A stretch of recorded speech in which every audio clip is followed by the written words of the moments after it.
to the beat, yo.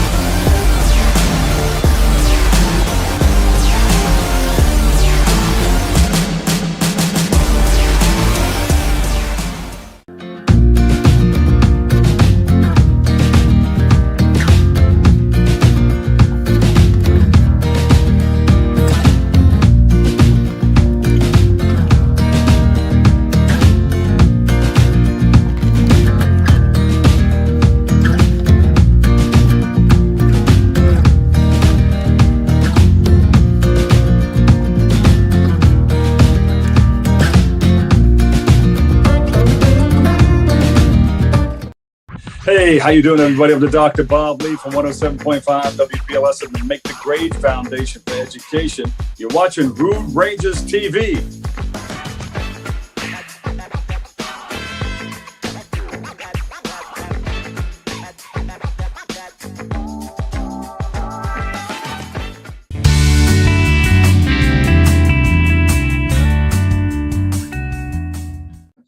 Hello, this is Conversations with the Quick Flick Critic.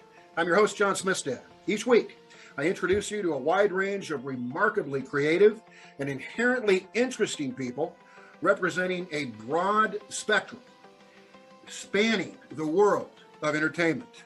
I invite you to listen, learn, laugh. Today's guest, this is going to be a really cool chat. He is award-winning director, writer, and actor, Addison Henderson. His new film, which he is pretty much completely in charge of, it's his baby, is called Givers of Death. It is a dystopian view of our world. I can say I've seen it. It is it's dark stuff, but it's stuff that will get to you. First of all, Addison, thank you so much for being on Conversations with Quick Flick Critic. We appreciate it. Oh, yeah, no problem, man. Thanks for having me. Excited to be here and talk to you today and all your viewers. Cool. And we're excited to have you.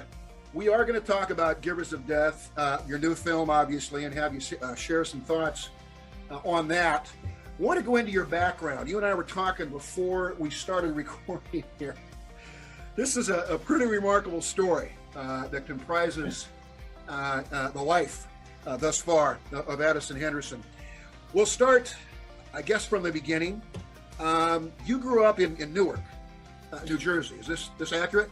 Well, I lived part of my life in Newark. It was like a second home, but I grew up in the great city of Buffalo, New York. Okay, which Givers of Death was shot in Buffalo. Is that accurate? Absolutely. Yeah. Absolutely. Okay. So you grew up in Buffalo and you spent time in Newark, and you grew up on the streets. And I think it may be accurate, and you're going to tell us if it is or not, that these can sometimes be mean streets that you grew up in. Talk to us about growing up and coming of age in that environment in the inner city, and how it shaped you to become the man and the creative professional you are today. Yeah, I can definitely get into that. Well, I did. I grew up on the east side of Buffalo, New York. I'll say there's a lot of tragedy, and we like to say Buffalo, where the snow blows heavy and the pain runs deep. And there's a lot more tragedy than 4 lost Super Bowls when it comes to some of the citizens in Buffalo. And unfortunately, I have witnessed some of the tragedy, and the tragedy has affected me personally. Losing a best friend who was murdered in 2001. But then also when I think about these things, I have to also think about the history of my life. When I think about my father, who is the preacher and who passed away at the age of 85 a few years ago, but our church in Buffalo is part of the Underground Railroad. It's a national historic site, landmark, where people from all across the world came, and my father, who basically looked like an old Jewish man, people will come and ask him out, were you there when the enslaved people came? Were you there? Because he looked like Moses. And so, wow. so I had a really great dichotomy in my life. Yes, the streets and all that were around me. But I also had this history that was stamped into my life through my father's work, which allowed me to see both points of view. And so, you know, growing up in the streets, and I'll give you a quick story. Growing up in the streets, my father saw that some of the influences that were there were not necessarily the greatest thing. And so what he did was, on my 12th year, before I would turn 13, he sent me to go basically live in the jungle for the summer. I was in Trinidad, and I stayed with a group of Indians there, who were my friends of my father from his missionary work. And so I spent this summer in the jungle to learn about cultures and to do things that I wasn't doing in the city. And it changed my life forever. It made me part of who I am, and it made me try to understand other people and not just have knee-jerk reactions to what people do. I try to find a reason why people do what they do, and I guess that has affected me and everything I do as an artist.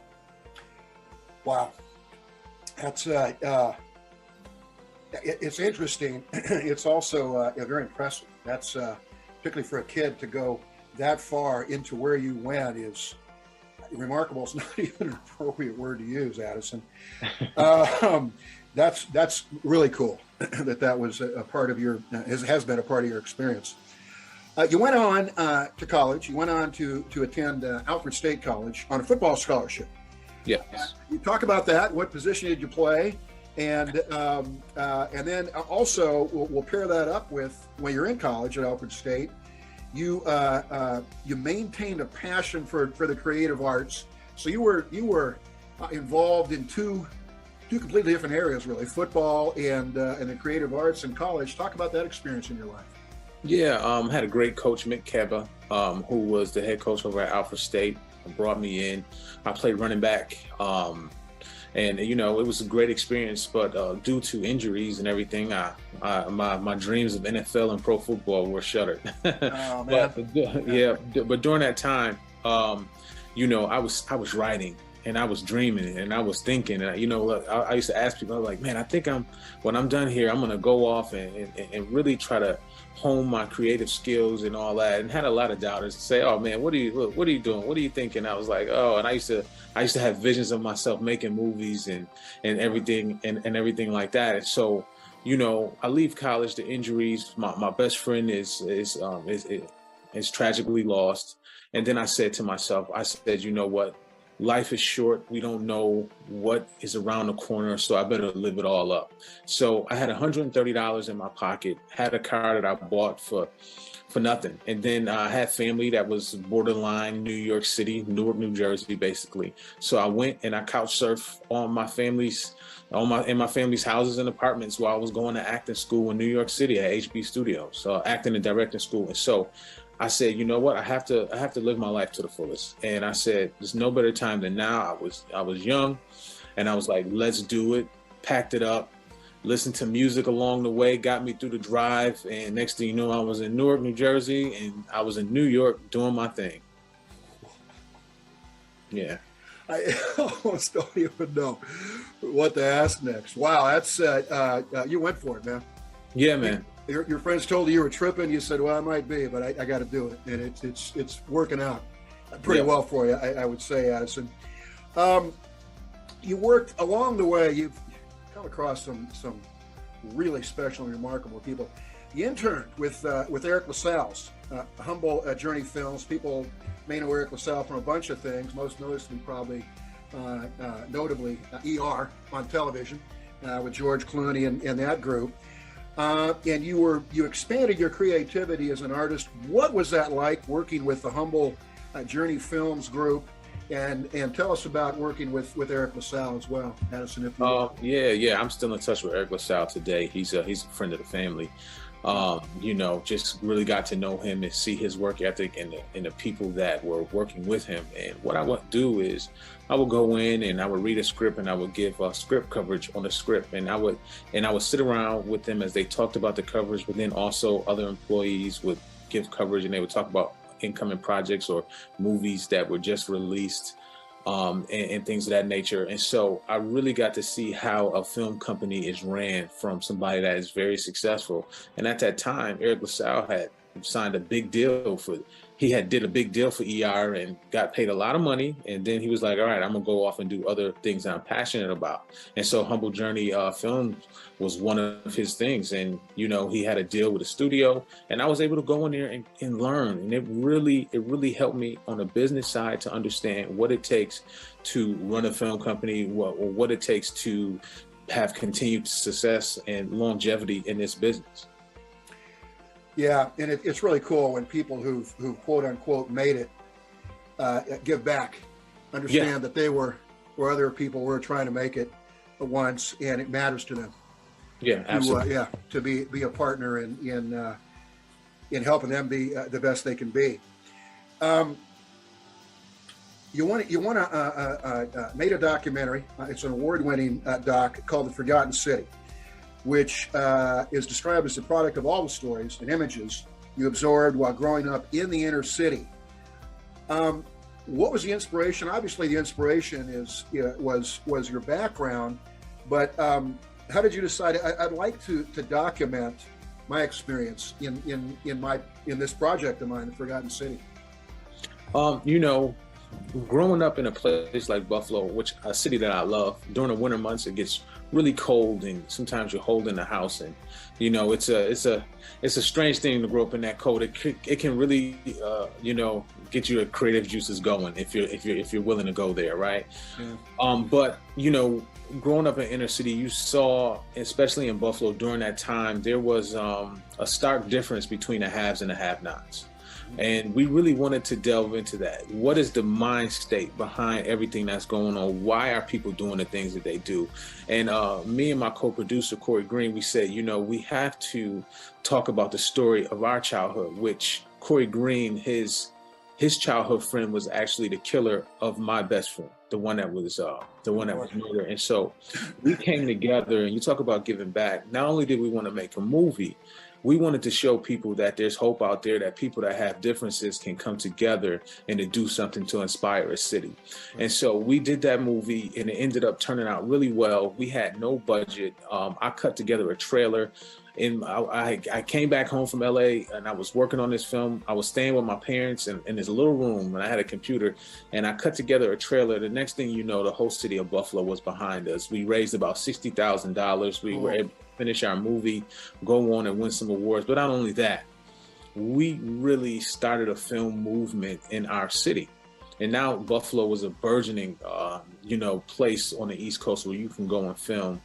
And so for us, that was a part of it, showing hope that people can come together. And I tell you, when we had events around the Forgotten City, there was no violence. There was nothing like that. People from different cultures, races, all came together to show love for what we have done, and to also, you know, pay their respects to some filmmakers that really wanted to put Buffalo on the map. Addison, it can happen. You know, yeah. It's not Pollyanna, not utopia. It can happen, and you spoke to it and lived it and are living it right there. Something a little more fun in terms of the nature of it. The Pro Hollywood Boot Camp. Yeah. Now this is tremendously interesting. It brought pro football players together to learn the trade, and it's actually very cool. Learn the trade of filmmaking and complete a short film in 48 hours. Wow! Talk about that experience, if you would, and talk about some of the guys, some of the pro football players that were involved. Oh man, it was great. It was just awesome. You know, Jeff Friday. It was his idea. He brought me on to basically help put the crews together, run the production of it. And basically these football players, because, you know, they're entertainment, right? And so the NFLPA, they wanted to put something together for these guys. Like, what can you do outside of football? When it's all over, what are you going to do? And a lot of guys, you know, as an athlete, as a rich athlete, you know, they want to go to Hollywood, which is understandable. They want to make movies and tell their stories, because obviously sports, you know, you look at the show Ballers and all the other, you know, Any Given Sunday, you know, I was working with players like Calais Campbell, you know, Sean Alexander was there for 1 year. You know what I mean? All these great players, and a couple of them are still playing to this day. you know, and they would come together and I would, you know, coach them and help them, you know, learn the industry and also learn the language of a film set. How do you do this? And there were other great directors and mentors that would come on that would shepherd them through the creative process. And, you know, it was a 48-hour boot camp, you know, similar to the 48-hour film festival that goes on all across the country. Yeah. But the thing is, though, these athletes are very focused, right? To get to the NFL, you have to be a focused individual. You have to be on your game. And so for those few days that they were with us at the Universal lot one year, I remember, and I can't remember the other lot we were on, but I know Universal, they came together and they worked hard, wrote scripts, and at the end they put together a movie, and it was quite impressive. That was quite impressive, and it opened up a lot of doors for these guys because, you know, you come in, you know, you have your agents and all that stuff already. So if you have this other skill, then they can take it and they can manifest it out into Hollywood. And that's what happened. And I'm proud to be a part of that and proud to see some of these guys really doing their thing out there. That is very cool. And you mentioned touchdown Sean Alexander. Yes. I live in Olympia, Washington. That's where I am right now, just south of Seattle. Big Seahawk fan. I saw him one season. I took my kids to go see 2 games. So when he set the touchdown record, and he scored, I think, 7 touchdowns in those 2 games. Oh wow! Yeah, he was a baller, man. Man, he's total hero up here, and yeah, he's very cool. I'm not surprised. You talk about those guys being focused; they're rather competitive. You know, exactly. Anything they do, man, I'm in it to win. You know, I'm not messing around here, and that's cool that they were involved in that, and you were involved in with those guys in that project. We need to talk about this, and I'm just going to kind of give the floor to you, Addison, and let you just share your thoughts and feelings. You worked with gifted late actor Chadwick Boseman. You joined Boseman's team as an advisor and strength and conditioning coach with his team. Wow. Talk about Chadwick Boseman, just from your heart, if you would. I can't imagine what that experience is like for you, Addison. And just share your feelings and thoughts on certainly the creative, exceptionally creative soul that he was, but just this is a hell of a man too. You know, more than anything, he was not only a best friend, but a brother. You know, we started working together because we were training, doing martial arts together and talking a lot of shop. My house at the time was the creative symposium for everybody, all my friends that were artists and everything. I would throw a party at my house every week. And, you know, Chad was one of the main people that was there. We lived right around the corner from each other, and we grew a really tight bond. And then he had,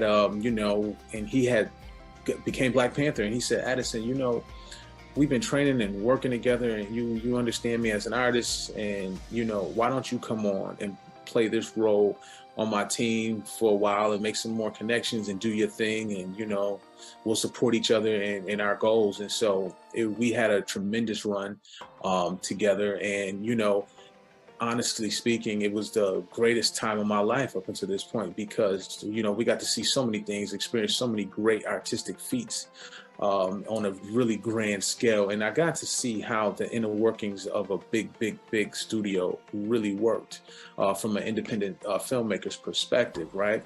Yeah. But working with Chad and seeing the way he approached the art was something really special. For me, he was an angel sent to us. And, you know, we had a really tight-knit team of like really close team. And so, you know, when they say he was battling, you know, some of us that were close were there to support him through all of that, to make sure he can get the job done, because that's what he wanted to do. He wanted to continue to work, to proliferate his art in the world as long as he could. And it was our job at that time to support him. And I always tell people this, you know, that when I was working with Chad, you know, it was one of those experiences, and I harken back to the words of my father. He used to say to me, son, in order to lead, you must first learn how to serve. And so And so when I was working with Chad, it was like, you know, I'm in service to this great artist, right? And I'm learning so much, but we have a back and forth, a give and take in our relationship, and we gave to each other. You know, when Chad was battling, you know, his sickness, and I was on the set of Givers of Death and everything, before he went to go shoot Five Bloods, he had just done some reshoots for 21 Bridges.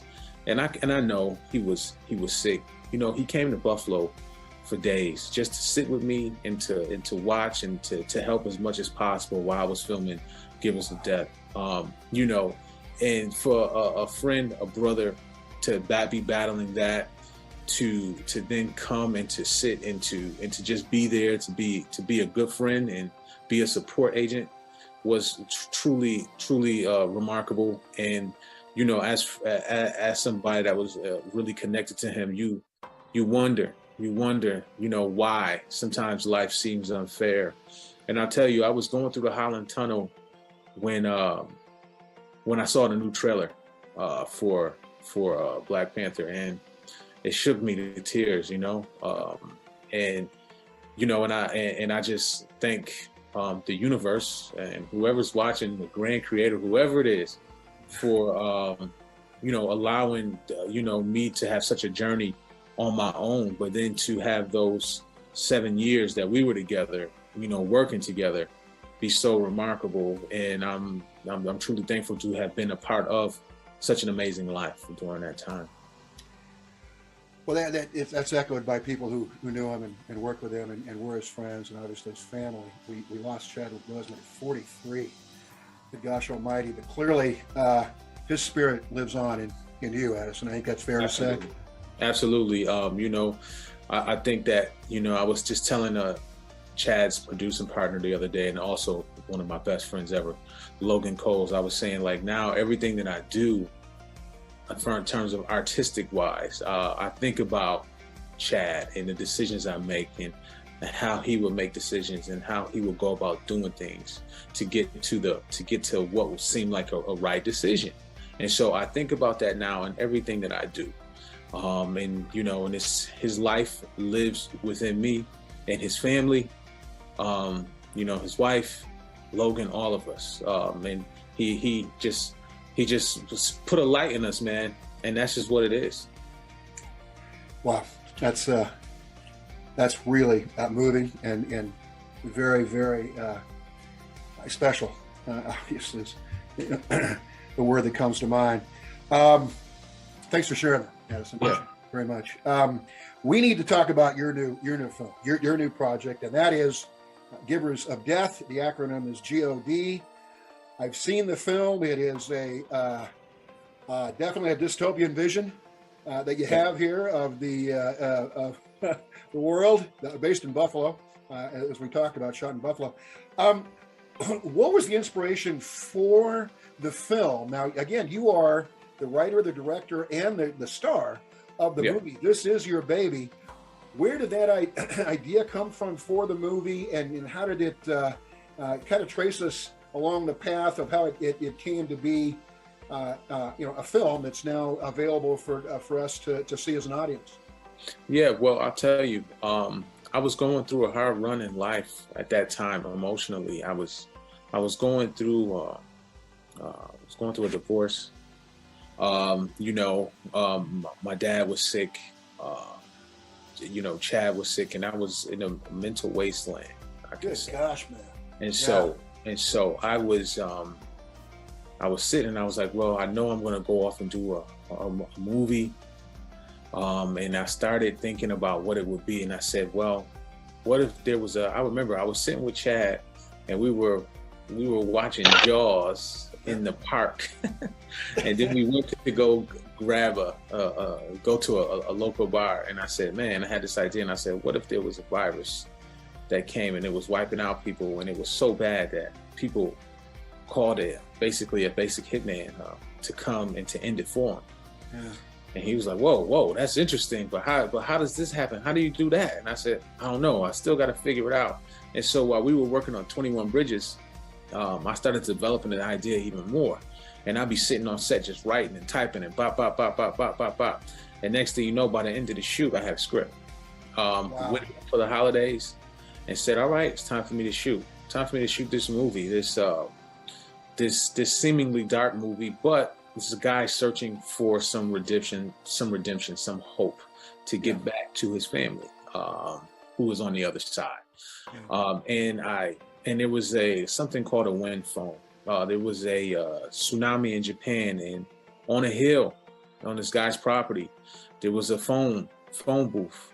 And I saw this on This American Life. I listened to this podcast and I said, okay, this is so interesting. And it's what our character is going through. We need to add this into the movie to help with the science fiction aspect of it. And I said, all right. And I'm writing and I'm getting all these great notes from people, great ideas are coming to my mind. And after the holiday, I go to Buffalo and I say, all right, let's location scout. No money, no nothing at that time. And then next thing you know, a couple of Hollywood producers called me and said, Addison, hey, you making a movie? I said, yeah, I'm making a movie.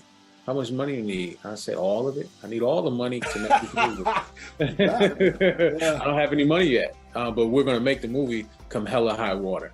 Yeah. And so they read the script, got my first check within a few days. Then, wow.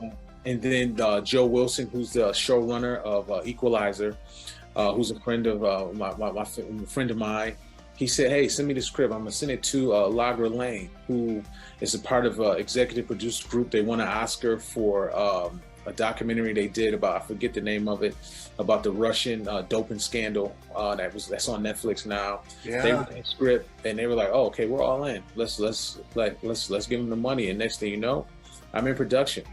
Film, we make the film, and they believed in my vision and what I was going to do with the money. And I take great pride in, even though we're not talking about like some huge budget movie, but I take great pride in people giving me this money to make the movie and doing a great job. And so we went, and my team knew, and I told them, I said, listen, guys, for this period of time, this is our White House, right? This is our White House. We have the keys to the nuclear code. We have to control this country. And I said, we have to do what's best for this project. So take pride every day in what we're doing. Even though we don't have like a ton of money, we're not, but we're going to do it to a high level. And by golly, the guys came together, the team came together, and we did something pretty cool. We won an award, Best Screenplay. I was nominated for a few different other awards at the American Black Film Festival, a prestigious festival. And so, we did something pretty good, man. And, we're happy. We're excited for it to be seen by the country, man. Yeah. This is going to be a tough question to answer, Addison, and I understand that. But your performance was really first rate in the film.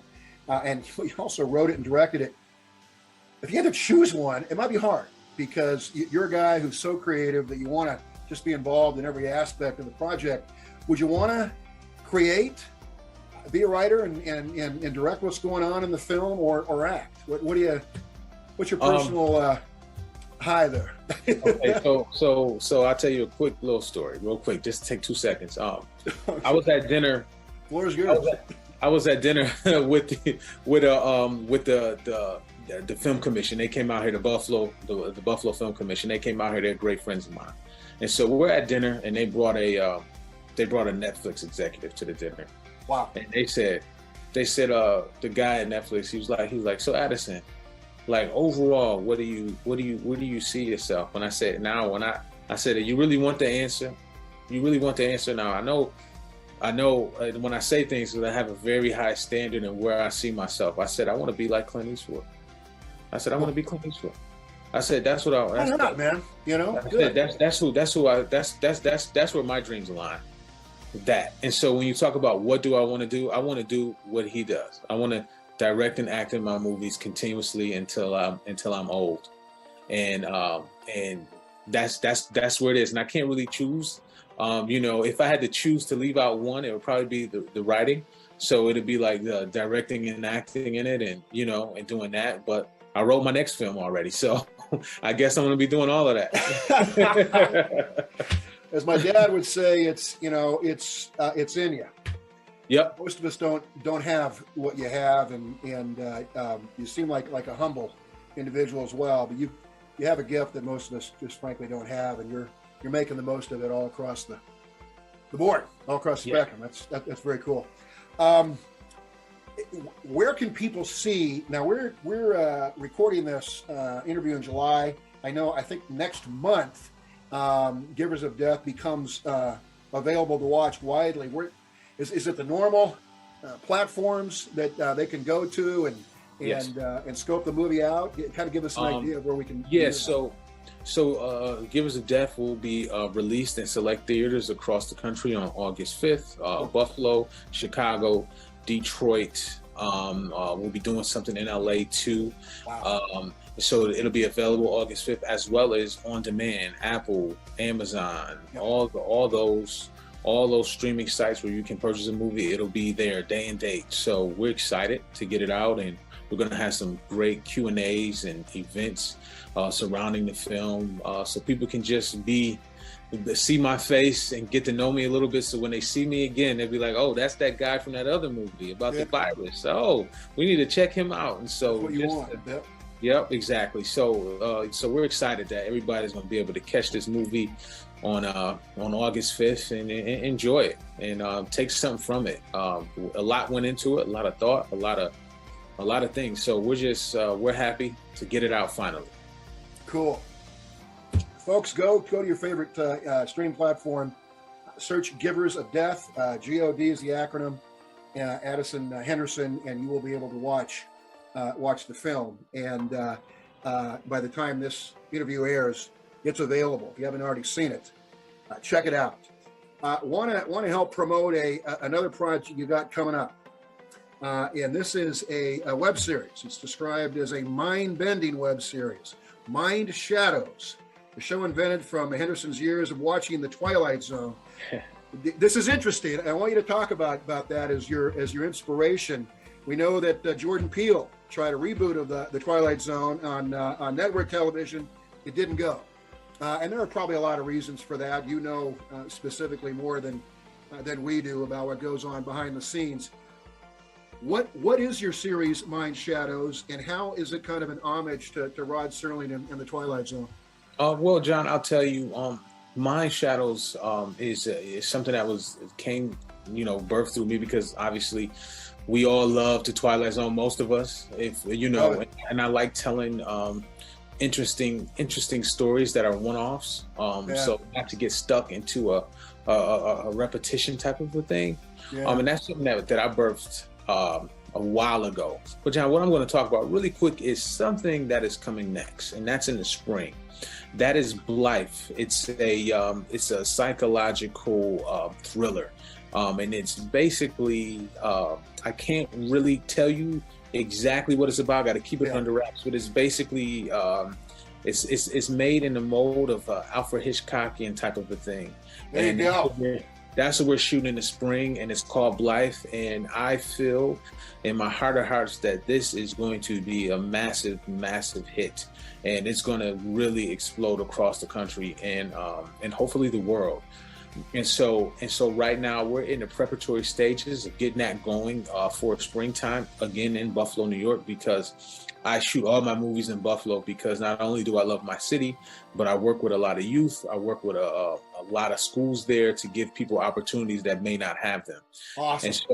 So the name of that is Blythe. Mind Shadows will come along maybe a few years down the road, but this next feature film, Blythe, is going to be something magical. And it's birthed through my years of living in Buffalo and all my experiences that I've had, some supernatural, and I put it all into. Okay. Well, cool. I'm glad you got that out, man. This wasn't in my notes in the bio. We definitely need to be promoting that. What's the title of the project again? It's called Blythe. How do you spell that? Blythe. Okay, got it, man. Mm-hmm. Well, look for that, folks. Hopefully soon, coming from Addison Henderson and his creative juices and creative team. Boy, I tell you, I've really appreciated this conversation with you, Addison. You're a fascinating guy. Obviously, you've got a lot going on. in your life, a lot going on creatively, but there's, Addison, I quote my dad a lot because he's awesome. But he would say, there's more going on with this guy, Addison Henderson, than making movies. And I mean that. He would mean, my dad doesn't say much, maybe like your dad, but he would mean that as a compliment. Oh man, that's awesome. Yeah. Thank you. I appreciate that. Absolutely. And I mean it. Not that making movies aren't important, but you see other things. Absolutely. Yeah, that are quite frankly, for the human condition, more important. Again, the movie that will be out when this interview airs, live streams, is called Givers of Death. Again, GOD is the acronym. Addison Henderson, who we've been talking with here for the past several moments, is the writer, director, and is the star of the film. Again, Givers of Death is the film. You'll be able to find it on any live stream platform and watch the movie. Addison, thanks so much for being with us here on Conversations with the Quick Flick Critic. It's been fun, and frankly, it's been an honor. Oh man, thank you for having me. So important for us to talk and get the word out, and also just share our thoughts and a little bit of each of our backgrounds. I learned quotes from your dad, something that'll stick with me too. And so, thanks for having me. Absolutely, it's been a pleasure. So that'll do it for this installment, this episode of Conversations with the Quick Flick Critic. I am your host, John Smithstad. The show live streams every Tuesday at 7:30 p.m. Eastern Standard Time, only on Rude Rangers TV. And Addison and I were talking about platforms, live stream platforms. You can download the app, the Rude Rangers Unite app, on pretty much any platform that you're on. All the popular ones: Roku, Amazon Fire TV, Google Play. Again, the app is Rude Rangers Unite. And you can watch a live stream of Conversations with a Quick Flick Critic, including this interview with Addison Henderson there. I want to thank my good friend Bruce Threlkeld, musician extraordinaire. He does the music that you hear coming into the show and coming out. Bruce has his own YouTube channel. It's called The Gig Farmer. Go there and check him out. Again, that's Bruce Threlkeld, my great friend and an exceptional musician. So until next time, I wish nothing but good things for all of you. And of course, listen, learn, laugh. Goodbye, everybody. Thanks again for watching the show. Now don't go away. I personally invite you to my YouTube channel for the after show. Head on over to the YouTube webpage and search for the Quick Flick Critic. Click on the first choice on the page and you'll find the after show for this episode. As always, thanks so much for watching Conversations with the Quick Flick Critic. Now head on over to YouTube for the after show, everybody. I'll meet you there.